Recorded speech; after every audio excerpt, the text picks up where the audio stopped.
ਸਲਾਮੁਅਲੈਕਮ। ਕੀ ਹਾਲ ਹੈ ਭਾਈ, ਠੀਕ ਹੋ? ਇੰਨੀ ਸਪੀਡ ਨਾਲ ਜਾ ਰਹੇ ਜੇ? ਸਪੀਡ ਤਾਂ ਨਹੀਂ ਹੈ ਯਾਰ। ਹਾਂ ਸਪੀਡ ਤਾਂ ਕੋਈ ਨਹੀਂ ਹੈਗੀ। ਐ ਜਰਾ ਲਟਕਾਇਆ ਤੇ ਕੀ ਕੋਈ ਮਸਲਾ, ਕੋਈ ਲੱਤ ਨੂੰ ਕੀ ਮਸਲਾ ਭਾਈ ਨੂੰ? ਫ੍ਰੈਕਚਰ ਹੋ ਗਈ ਸੀ। ਲੱਤ ਫ੍ਰੈਕਚਰ ਹੋ ਗਈ ਸੀ। ਕੰਮ ਕਰਦੇ ਜੇ? ਜੀ ਕਾਹਦਾ ਕੰਮ ਕਰਦੇ ਜੇ? ਮਕੈਨਿਕਲ ਦਾ। ਹੈ ਭਾਈ ਕੀ ਕਰਦਾ? ਇਹ ਬਈ ਸ਼ਗੀਰ ਤੇ।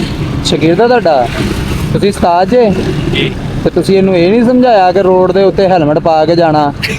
ਇਹ ਗੱਲ ਫੋਲੋ ਕਰ ਲਈ ਜੋ ਜੋ ਕਰ ਲਈ ਆ ਨਾ, ਫਿਰ ਤੁਹਾਨੂੰ ਇਹ ਚੀਜ਼ ਦਾ ਪਤਾ ਹੋਣਾ ਚਾਹੀਦਾ ਕਿ ਇਖਤਿਆਰ ਬਹੁਤ ਜ਼ਰੂਰੀ ਹੈ। ਬੇਸ਼ੱਕ। ਖੁਦਾ ਨਾ ਖਾਸਤਾ ਪਤਾ ਕੋਈ ਨਹੀਂ ਚੱਲਦਾ ਮਾਮਲਾ ਕਿਦੋਂ ਕਿਸ ਟਾਈਮ ਬਣ ਜਾਂਦਾ। ਕੋਈ ਸ਼ੱਕ ਨਹੀਂ। ਠੀਕ ਆ। ਤੁਹਾਡੇ ਕੋਲ ਤਾਂ ਗੱਡੀ ਚੱਲ ਨਹੀਂ ਸਕਦੀ ਹਨਾ, ਕਿ ਚੱਲ ਜਾਂਦੀ ਗੱਡੀ?